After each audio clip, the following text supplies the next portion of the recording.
दोस्तों नमस्ते। कहानी चीफ की दावत। आज मिस्टर शामनाथ के घर चीफ की दावत थी।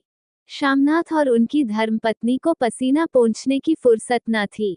पत्नी ड्रेसिंग गाउन पहने, उलझे हुए बालों का जूड़ा बनाए, मुंह पर फैली हुई सुर्खी और पाउडर को मले, और मिस्टर शामनाथ सिगरेट पर सिगरेट फूंकते हुए चीजों की फेहरिस्त हाथ में थामे एक कमरे से दूसरे कमरे में आ जा रहे थे। आखिर 5 बजते बजते तैयारी मुकम्मल होने लगी। कुर्सियां, मेज, तेपाइयां, नैपकिन, फूल सब बरामदे में पहुंच गए। ड्रिंक का इंतजाम बैठक में कर दिया गया। अब घर का फालतू सामान अलमारियों के पीछे और पलंगों के नीचे छिपाया जाने लगा। तभी शामनाथ के सामने सहसा एक अड़चन खड़ी हो गई। माँ का क्या होगा? इस बात की ओर न उनका और न उनकी कुशल गृहिणी का ध्यान गया था। मिस्टर शामनाथ श्रीमती की ओर घूमकर अंग्रेजी में बोले, माँ का क्या होगा? श्रीमती काम करते करते ठहर गईं और थोड़ी देर तक सोचने के बाद बोली, इन्हें पिछवाड़े इनकी सहेली के घर भेज दो, रात भर बेशक वहीं रहें, कल आ जाएं।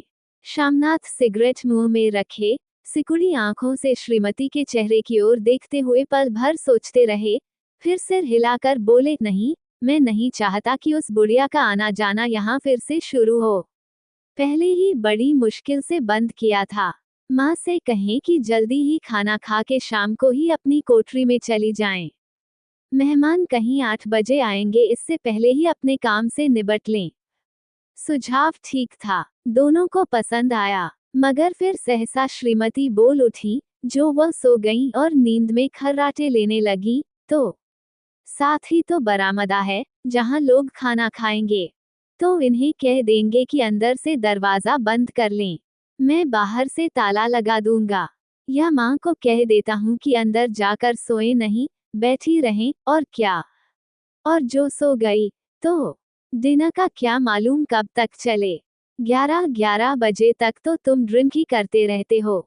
शामनाथ कुछ खींच उठे, हाथ झटकते हुए बोले, अच्छी भली यह भाई के पास जा रही थी, तुमने यूं ही खुद अच्छा बनने के लिए बीच में टांग अड़ा दी।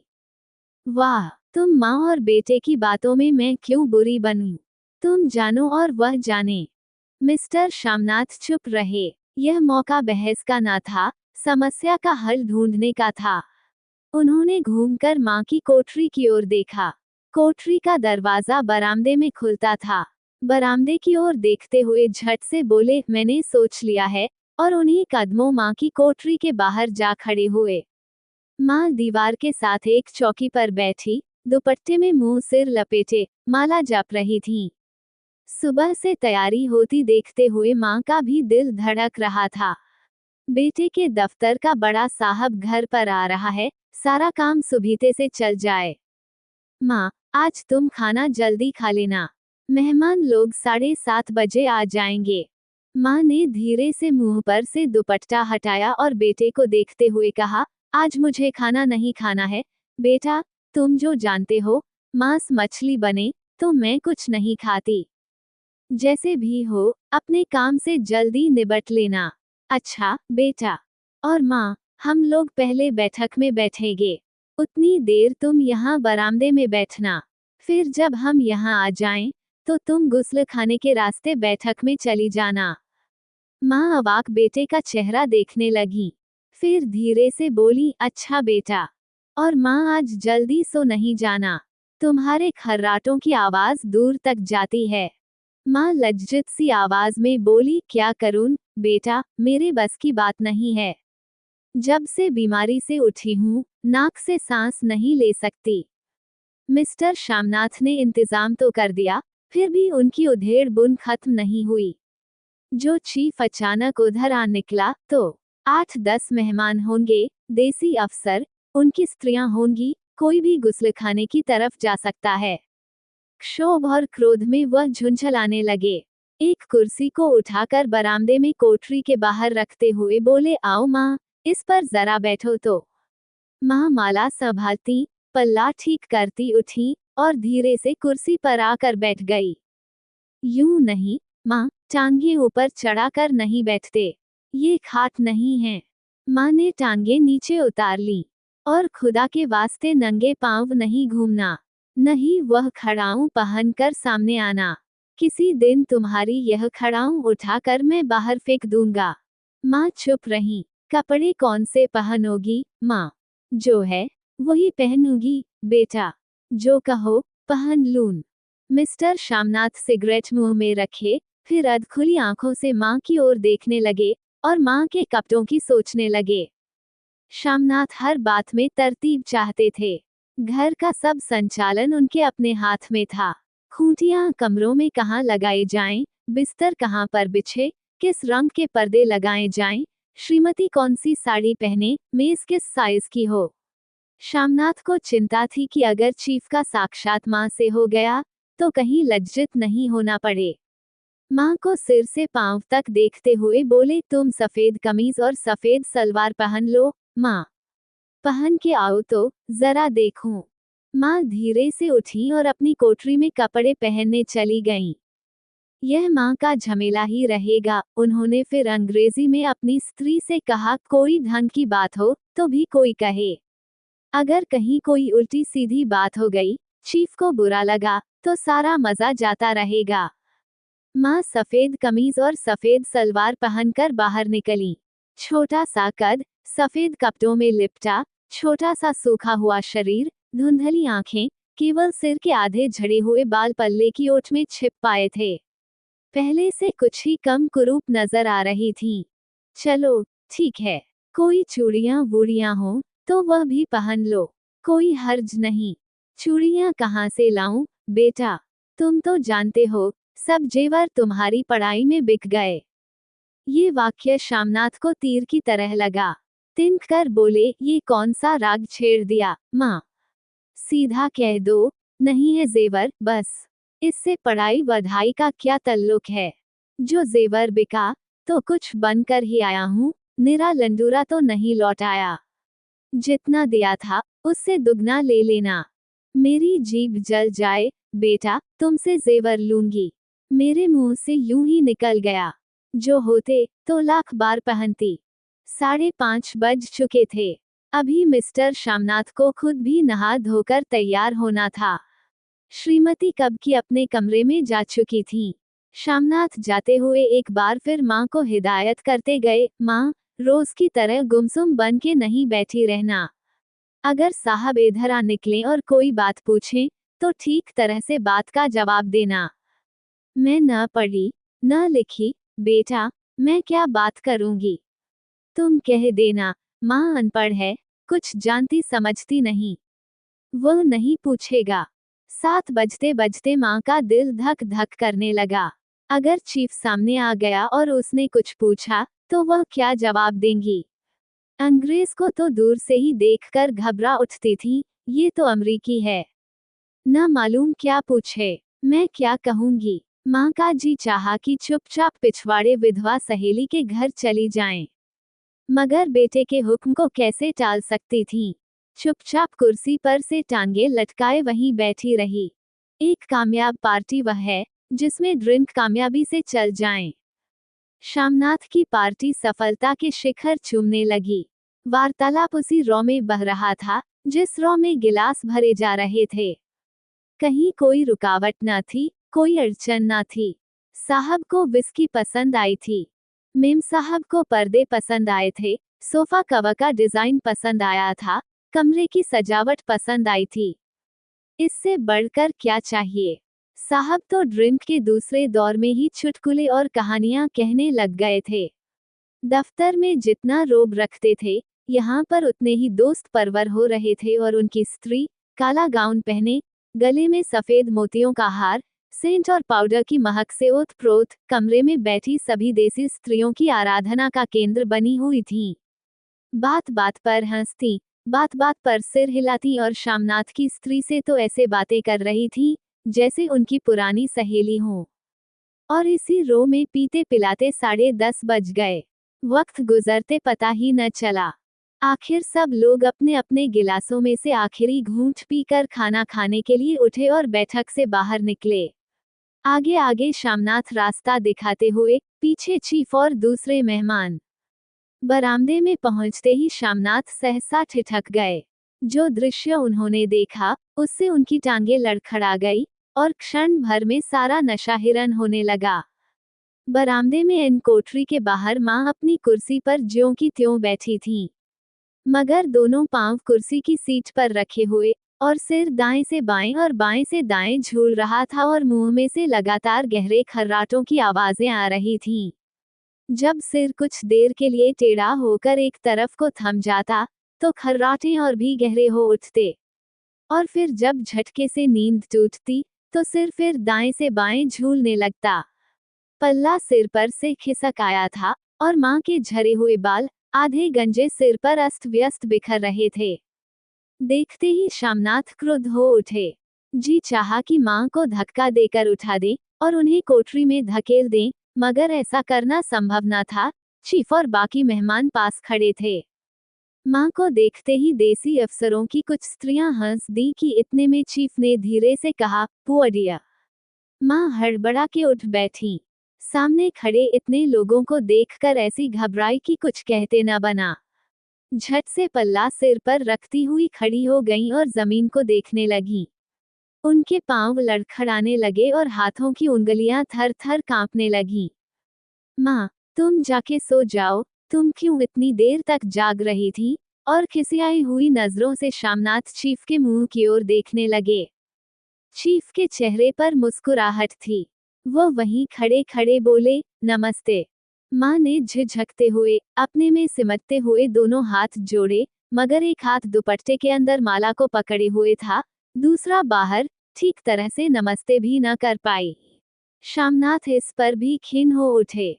इतने में चीफ ने अपना दायां हाथ मिलाने के लिए माँ के आगे किया। माँ और भी घबरा उठी। माँ, हाथ मिलाओ। पर हाथ कैसे मिलाती? दाएं हाथ में तो माला थी। घबराहट में माँ ने बायां हाथ ही साहब के दाएं हाथ में रख दिया। शामनाथ दिल ही दिल में जल उठे। देसी अफसरों की स्त्रियां खिलखिला कर हंस पड़ी। यूं नहीं माँ, तुम तो जानती हो, दायां हाथ मिलाया जाता है। दायां हाथ मिलाओ। मगर तब तक चीफ माँ का बायां हाथ ही बार बार हिलाकर कह रहे थे, हाउ डू यू डू। कहो माँ, मैं ठीक हूँ, खैरियत से हूँ। माँ कुछ बड़बड़ाई। माँ कहती हैं, मैं ठीक हूँ। कहो माँ, हाउ डू यू डू। माँ धीरे से सकुचाते हुए बोली, हाउ डू डू। एक बार फिर कहा उठा। वातावरण हल्का होने लगा। साहब ने स्थिति संभाल ली थी। लोग हंसने चहकने लगे थे। शामनाथ के मन का क्षोभ भी कुछ कुछ कम होने लगा था। साहब अपने हाथ में माँ का हाथ अब भी पकड़े हुए थे और माँ सिकुड़ी जा रही थीं। साहब के मुंह से शराब की बू आ रही थी। शामनाथ अंग्रेजी में बोले, मेरी माँ गांव की रहने वाली हैं। उम्र भर गांव में रही हैं, इसलिए आपसे लजाती है। साहब इस पर खुश नजर आए। बोले, सच, मुझे गांव के लोग बहुत पसंद हैं। तब तो तुम्हारी माँ गांव के गीत और नाच भी जानती होंगी। चीफ खुशी से सिर हिलाते हुए माँ को टकटकी बांधे देखने लगे। माँ, साहब कहते हैं, कोई गाना सुनाओ। कोई पुराना गीत तुम्हें तो कितने ही याद होंगे। माँ धीरे से बोली, मैं क्या गाऊंगी बेटा, मैंने कब गाया है। वाह माँ, मेहमान का कहा भी कोई टालता है। साहब ने इतना रीझ से कहा है, नहीं गाओगी तो साहब बुरा मानेंगे। मैं क्या गाऊं बेटा, मुझे क्या आता है। वाह, कोई बढ़िया टप्पे सुना दो। 2 पत्तर अनारा दे। देसी अफसर और उनकी स्त्रियों ने इस सुझाव पर तालियां पिटी। माँ कभी दीन दृष्टि से बेटे के चेहरे को देखती, कभी पास खड़ी बहू के चेहरे को। इतने में बेटे ने गंभीर आदेश भरे लिहाज में कहा, माँ। इसके बाद हाँ या ना सवाल ही न उठता था। माँ बैठ गईं और क्षीण, दुर्बल, लर्जती आवाज में एक पुराना विवाह का गीत गाने लगी। हरिया नी माए, हरिया नी बहने, हरिया ते भागी भरिया है। देसी स्त्रियां खिलखिला के हंस उठीं। 3 पंक्तियां गा के माँ चुप हो गईं। बरामदा तालियों से गूंज उठा। साहब तालियां पीटना बंद ही न करते थे। शामनाथ की खीज प्रसन्नता और गर्व में बदल उठी थी। माँ ने पार्टी में नया रंग भर दिया था। तालियां थमने पर साहब बोले, पंजाब के गांवों की दस्तकारी क्या है? शामनाथ खुशी में झूम रहे थे। बोले, ओ, बहुत कुछ साहब। मैं आपको एक सेट उन चीजों का भेंट करूंगा। आप उन्हें देखकर खुश होंगे। मगर साहब ने सिर हिलाकर अंग्रेजी में फिर पूछा, नहीं, मैं दुकानों की चीज नहीं मांगता। पंजाबियों के घरों में क्या बनता है, औरतें खुद क्या बनाती हैं? शामनाथ कुछ सोचते हुए बोले, लड़कियां गुड़ियां बनाती हैं और फुलकारियां बनाती हैं। फुलकारी क्या? शामनाथ फुलकारी का मतलब समझाने की असफल चेष्टा करने के बाद माँ को बोले, क्यों माँ, कोई पुरानी फुलकारी घर में है? माँ चुपचाप अंदर गईं और अपनी पुरानी फुलकारी उठा लाईं। साहब बड़ी रुचि से फुलकारी देखने लगे। पुरानी फुलकारी थी, जगह जगह से उसके तागे टूट रहे थे और कपड़ा फटने लगा था। साहब की रुचि को देखकर शामनाथ बोले, ये फटी हुई है साहब, मैं आपको नई बनवा दूंगा। माँ बना देंगी? क्यों माँ, साहब को फुलकारी बहुत पसंद है, इन्हें ऐसी ही एक फुलकारी बना दोगी ना? माँ चुप रहीं, फिर डरते डरते धीरे से बोली, अब मेरी नजर कहाँ है बेटा? बूढ़ी आंखें क्या देखेंगी? मगर माँ का वाक्य बीच में ही तोड़ते हुए शामनाथ साहब को बोले, वह जरूर बना देंगी। आप उसे देखकर खुश होंगे। साहब ने सिर हिलाया, धन्यवाद किया और हल्के हल्के झूमते हुए खाने की मेज की ओर बढ़ गए। बाकी मेहमान भी उनके पीछे पीछे हो लिए। जब मेहमान बैठ गए और माँ पर से सबकी आंखें हट गईं, तो माँ धीरे से कुर्सी पर से उठी और सबसे नजरें बचाती हुई अपनी कोठरी में चली गईं। मगर कोठरी में बैठने की देर थी कि आंखों में छल छल आंसू बहने लगे। वह दुपट्टे से बार बार उन्हें पोंछती, पर वह बार बार उमड़ आते, जैसे बरसों का बांध तोड़कर उमड़ आए हों। माँ ने बहुतेरा दिल को समझाया, हाथ जोड़े, भगवान का नाम लिया, बेटे के चिरायु होने की प्रार्थना की, बार बार आंखें बंद की, मगर आंसू बरसात के पानी की तरह जैसे थमने में ही न आते थे। आधी रात का वक्त होगा। मेहमान खाना खाकर एक एक करके जा चुके थे। माँ दीवार से सट कर बैठी आंखें फाड़े दीवार को देखे जा रही थीं। घर के वातावरण में तनाव ढीला पड़ चुका था। मोहल्ले की निस्तब्धता शामनाथ के घर भी छा चुकी थी, केवल रसोई में प्लेटों के खनकने की आवाज आ रही थी। तभी सहसा माँ की कोठरी का दरवाजा जोर से खटकने लगा। माँ, दरवाजा खोलो। माँ का दिल बैठ गया। हड़बड़ा कर उठ बैठी। क्या मुझसे फिर कोई भूल हो गई?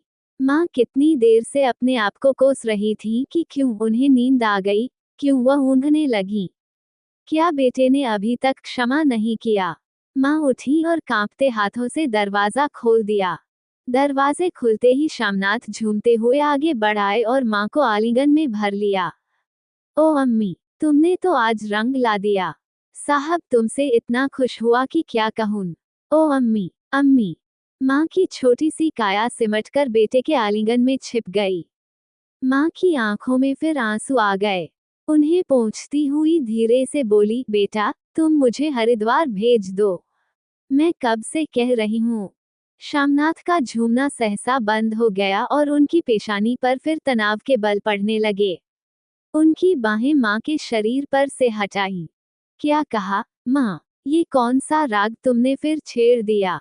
शामनाथ का क्रोध बढ़ने लगा था। बोलते गए, तुम मुझे बदनाम करना चाहती हो, ताकि दुनिया कहे कि बेटा माँ को अपने पास नहीं रख सकता। नहीं बेटा, अब तुम अपनी बहू के साथ जैसा मन चाहे रहो।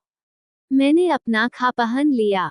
अब यहाँ क्या करूँगी? जो थोड़े दिन जिंदगानी के बाकी हैं, भगवान का नाम लूंगी।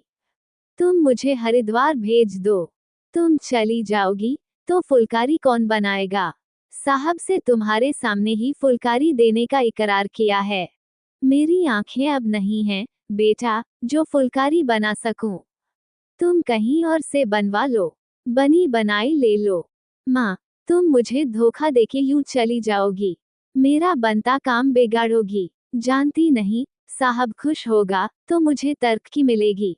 माँ चुप हो गईं, फिर बेटे के मुंह की ओर देखती हुई बोली, क्या तेरी तर्क की होगी? क्या साहब तेरी तर्क की कर देगा? क्या उसने कुछ कहा है? कहा नहीं, मगर देखती नहीं कितना खुश गया है। कहता था, जब तेरी माँ फुलकारी बनाना शुरू करेगी तो मैं देखने आऊंगा कि कैसे बनाती हैं। जो साहब खुश हो गया, तो मुझे इससे बड़ी नौकरी भी मिल सकती है, मैं बड़ा अफसर बन सकता हूँ। माँ के चेहरे का रंग बदलने लगा, धीरे धीरे उनका झुर्रियों भरा मुंह खिलने लगा, आंखों में हल्की हल्की चमक आने लगी। तो तेरी तर्क की होगी बेटा, तर्क की यूं ही हो जाएगी। साहब को खुश रखूंगा तो कुछ करेगा, वरना उसकी खिदमत करने वाले और थोड़े हैं। तो मैं बना दूंगी बेटा, जैसे बन पड़ेगा बना दूंगी। और माँ दिल ही दिल में फिर बेटे के उज्जवल भविष्य की कामनाएं करने लगी और मिस्टर श्यामनाथ, अब सो जाओ माँ, कहते हुए तनिक लड़खड़ाते हुए अपने कमरे की ओर घूम गए।